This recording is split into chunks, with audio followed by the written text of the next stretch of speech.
Hei, mani sauc Matīss. Pavisam nesen, pirms pāris nedēļām, es uzstājos fantastiskā pasākumā uzņēmējiem Stay Sharp Live konferencē, izstāžu centrā ATA.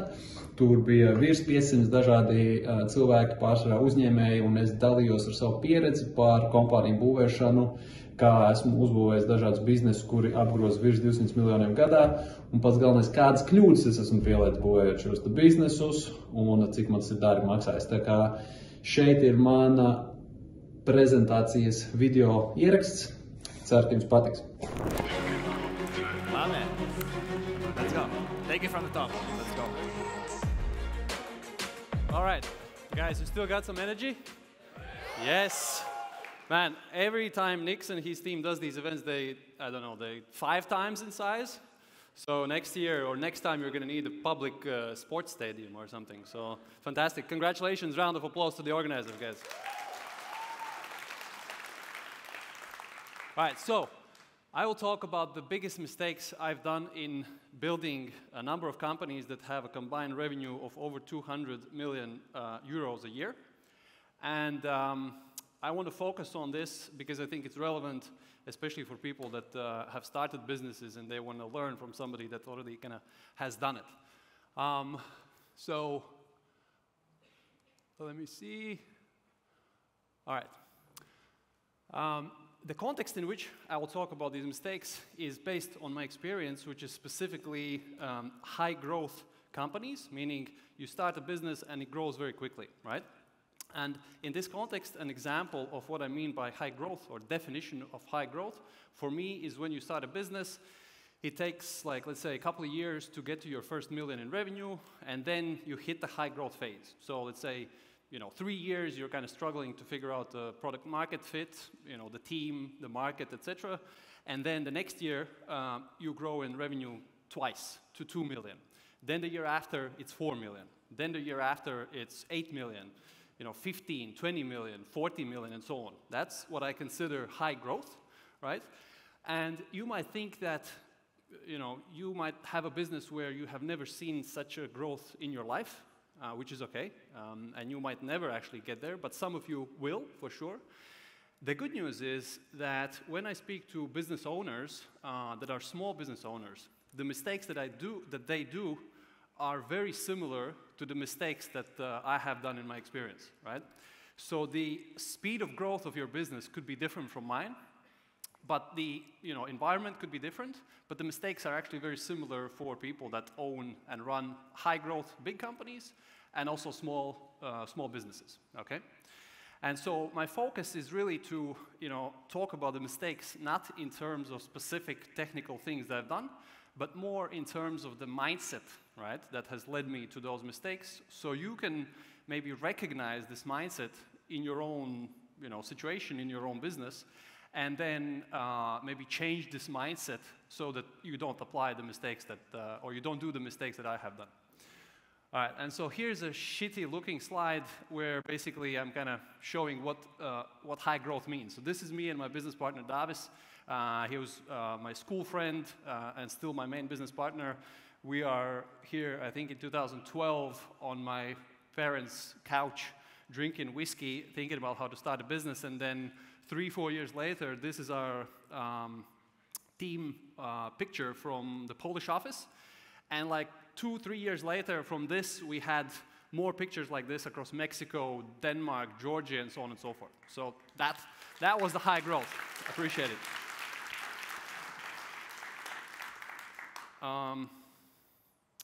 Okay, so let's talk about the mistakes, right, or the mindsets. The number one, and not necessarily the most important, is just something that is very common, is giving away equity too quickly, right? Everybody here understands what I mean by when I say equity, yeah? Shares in the company, right? Giving away share of your company to other people too quickly.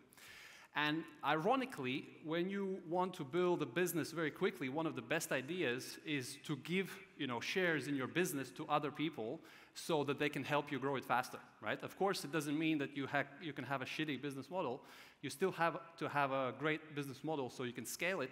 But one of the best ideas is if you give other people shares in your business and they help you, right? The problem is if you are kind of obsessing about growth like I was, then you can get in a situation where there's simply, you're giving up simply too much equity to people too quickly, right?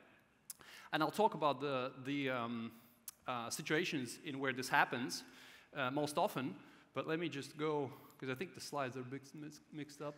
Let me just go through my experience a little bit in more detail so that you understand the foundation of kind of where did I get my first mistakes and where does my experience come from. So the first company I started was back in 2012. Like I mentioned, with my then best friend, now my main business partner. It was called Cream Finance. Now it's called Avafin. Raise your hand if you have heard of this company. All right, a few have. All right, perfect. So it's basically a consumer lending business where we provide consumer loans online. We do it across seven different countries. We sold it for over 50 million euros to a public bank in South Africa. The company now, this year, is going to do about 150 million in revenue. It's profitable, over 500 people employed. So this was the first business that I built, and my mistakes that I will talk about are basically based on my experience when building out this specific company. Because I was in my 20s, between my 20s and 30s, as I was building this business. And so that's going to be the reference point for me. Since then, since 2020, I stepped down from the management in Avafin, in Cream Finance, and I've been focusing on, instead of building the businesses myself, being a CEO of the companies, my job is focusing on searching for very capable people, finding CEOs that will run the companies for me. I'm looking for business products. I'm looking for markets, maybe new business models. And then once I define that, let's say we're going to go into Spain and going to buy loan portfolios from banks, I look for a CEO, I give them shares, I invest equity money, and then these people run the businesses, not for me, but together with me. And so some of the successful companies, obviously I didn't list the shitty ones, the successful companies here, Money.jo, that's the biggest non-bank consumer lender in Jordan. It's doing this year close to 50 million euros in revenue. Then we have Esketit. It's a loans marketplace where investors can invest in my companies effectively. We have over 20,000 registered users there. New School, that's basically a tech company where we help finance enterprises to launch their lending products, right? So that's what we focus on in the Middle East. Spanda Capital, that's a loans portfolio management company where we buy portfolios from banks, and then we try to collect more money than we paid for these portfolios, right? The last focus this year, and especially going forward for me, is going to be on buying companies. Instead of building stuff from scratch, building from ground up, I'm looking to buy businesses. We've done some of that in the past, but now it's a big focus for us. And so, yeah, deal size that we're looking at is 5 to 15 million in fintech, in lending, and so on. So that's kind of more for the future. So I've started companies effectively in around 15 different countries, employing over 1,000 people. And speaking of mistakes, you can see a lot of mistakes in this slide because I tried to put all the logos of these different businesses in one slide. And they look shitty, but here you go. At least they're there. All right, we went through this. Let's talk about then giving away equity too easily. So the number one classic category of where that happens is investors, right? So standard case, you start a company, you need 100,000 to either get to a minimum viable product, or you have that and you want to get further. And then let's say you give 15% of equity away in your company. Raise your hand if you have had situations like that, or if you've raised money from investors in general. All right, a few people, right? So that's not common here. Okay. So if you get to this situation where you need money from investors, the way to avoid a situation where you keep raising money and you keep giving away a lot of equity, which often happens, it's a standard thing, especially when you talk to VCs, in a couple of years, you might end up in a situation where you have less than half of your company because you have co-founders, you have employees that you give some shares to, and then you have these different investors, and then you have several rounds, right? A way to make sure you don't lose your own business is if you give convertible loans instead of shares. It's a technical thing. If you will want to understand more detail, ask me in a Q&A. or ask me in the backstage. But effectively, you don't necessarily have to give shares. You can take a loan and then agree with the investor that you can give shares later on if the business is successful. That's a standard tool. It happens, and that's a way to keep more equity to yourself as a startup investor. All right, next category is advisors. So have you had a situation where you need to pay an advisor, let's say a legal consultant, 10, 20, 30,000, 50,000 for some complicated legal work, or if you had to build a website and there's like, a good programmer that charges you, I don't know, 50K and you don't have the money. Have you had that situation? Nobody. Wow, okay. So situation is based on a case where you don't have the money to pay somebody and you pay shares, right? I've done that a lot, hence it's one of the mistakes I've put up. And a way to avoid it is if you have people that you want to pay but you pay in shares, you agree to buy back those shares at a later date when the company grows.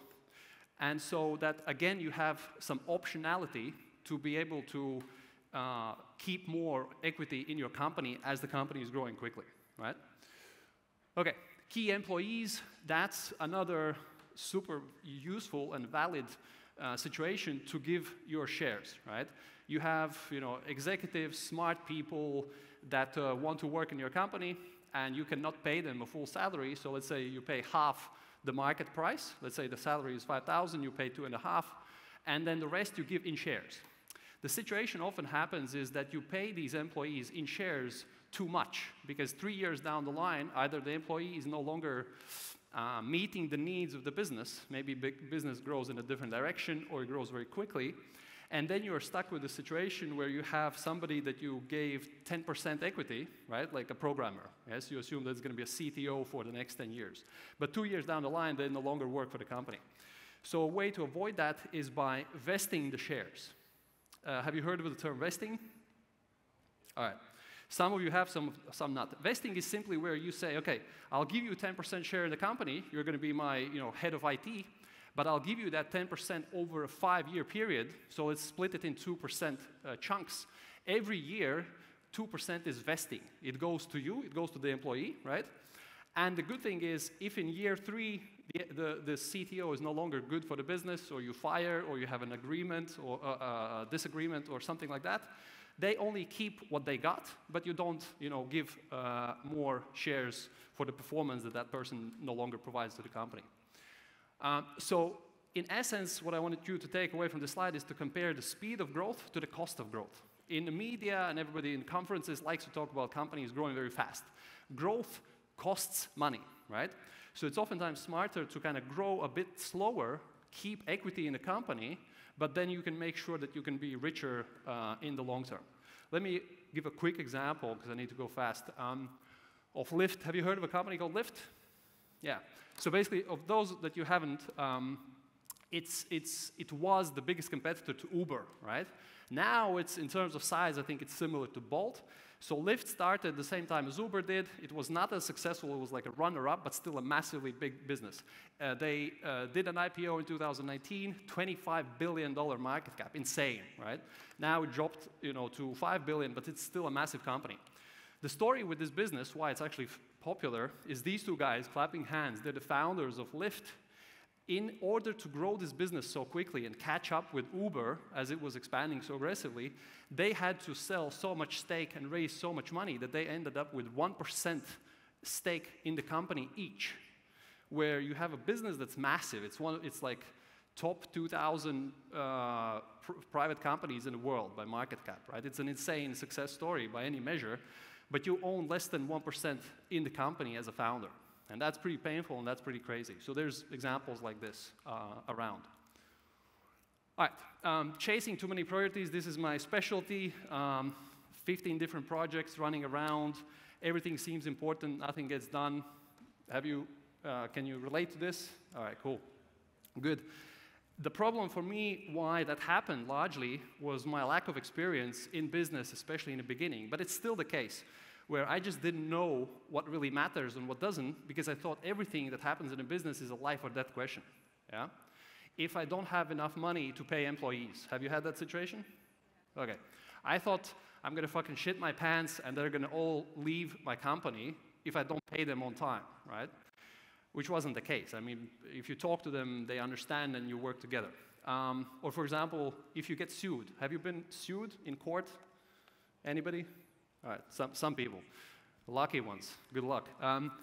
I've been sued, right? And then I thought I'm going to go to jail the next day after receiving this court letter. Yeah? And it's not the case. You understand that some things matter and some things don't. And the way I want you to think about it is to apply the Pareto principle. You know what's Pareto principle? All right, 80% of the results are driven by 20% of inputs. This works in business like a charm, like any country, any business model, and so on and so forth. Think about what 20% of inputs in your company produces the 80% of the results, and you will find, if you haven't done that, you will find that it's, especially for the first time, it's kind of tricky to figure out what is it exactly that you should be focusing on that makes the biggest difference for the business. And what's even trickier is to keep focusing on those important things, right? Because there's so many cool stuff, you know, running around that requires your attention. So this company, again, quick example, Creditec. Have you heard of Creditec? Probably not. All right, because they're bankrupt. So Creditec was basically in 2015-16 like Revolut is now. Yeah? It was the best funded, hottest, coolest fintech startup in Europe, founded in Germany. They were also providing loans. They were a direct competitor to us, raised hundreds of millions in VC funding. At one point, they had $500 million market cap. Yeah? And if I thought I'm chasing different priorities and I'm going all over the place, and these fucking guys did it at another level, right? They were, you know, launching 5 different markets in 1 year, 6 different countries, like growing number of people, employees, like by the hundreds, yes, all over the place. And so while that was happening, they did all these cool infographics about how cool they are, how quickly they're growing.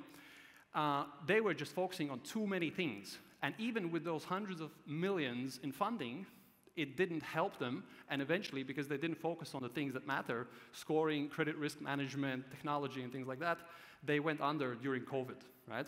And my problem, I was always looking up to them and thinking, fuck, man, like they're doing all these different products, they're on the stages, they're fundraising, they're doing all these cool things, and I should do that as well, right? So I had this FOMO that I should catch up to these types of companies. And the only solution is, for me, was just with time to understand that, you know, you never know what really happens inside of the company, and you shouldn't focus on others. You should just focus on what works for your business. All right, so next one, doing everything myself. Yeah, so this I think is the biggest reason why especially small and medium companies stay small, is because the business owners, they actually like this position of being the go-to person, of being the most important one, the one that knows more stuff and can just like fix problems, yes? So oftentimes that is the real problem, the real risk. For me, it was more like an ego issue. I was just thinking that I can do a better job than most people around me, and that was actually true, not because I was so fucking awesome, but people around me, they were just young, inexperienced, they were not like super sharp and special, right? So the problem of always trying to fix stuff yourself, always trying to do everything yourself in a small, medium business, the solution, the only solution to that is if you start focusing on delegating and you start focusing on searching, like purposefully, consciously searching for very capable people, yeah? Once you start finding these people that are better than you in certain areas, your whole kind of business reality changes. My delegation story started with, let's see if, yeah, with this guy, Patrick. So this is my co-founder, Davis. Patrick, he's the one that is now running Avafin, the first company I built. So he was a guy, actually Davis met him randomly in Prague as we were launching the market there. We started to use him as a consultant. We realized he's like super smart, super sharp. Then we gave him more jobs in the company, and eventually in 2020, he took over as a CEO. He was like, I don't know, like 28 when he took over as CEO. Extremely sharp guy. He was the first guy that I met, and I understood this fucking guy is smarter than me. And he has the same work ethic, the same discipline as a founder has. And he can combine big picture thinking with very detailed, kind of narrowed focus on little things. Yeah?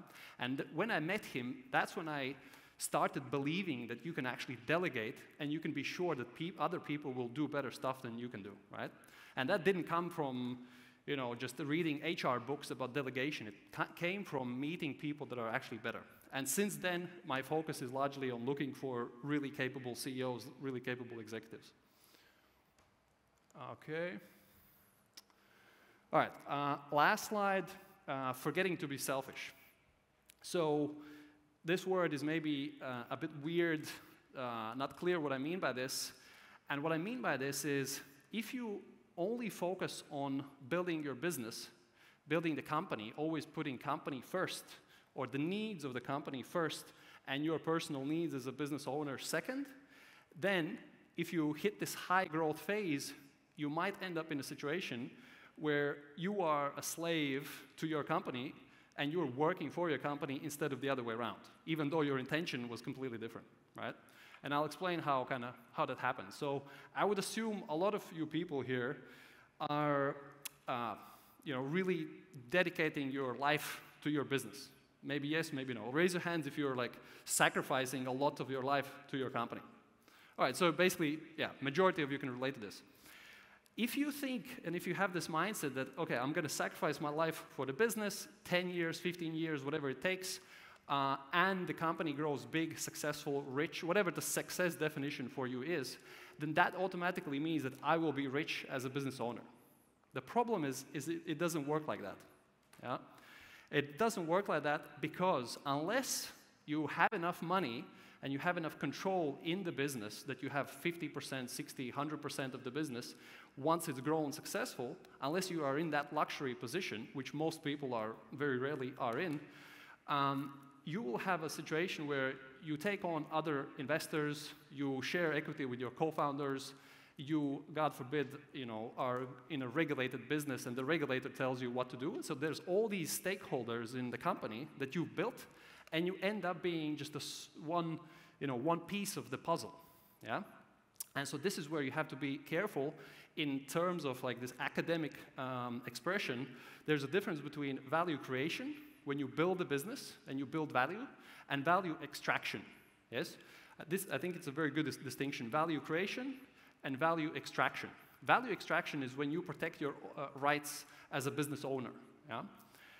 And I'll talk about that in more detail. So the best example was my company, my first experience, where basically, you can check this out. So in 7 or 8-ish years, we built a business that's doing 100 million in revenue, yeah? And it's profitable, 5, 10 plus million net profits per year.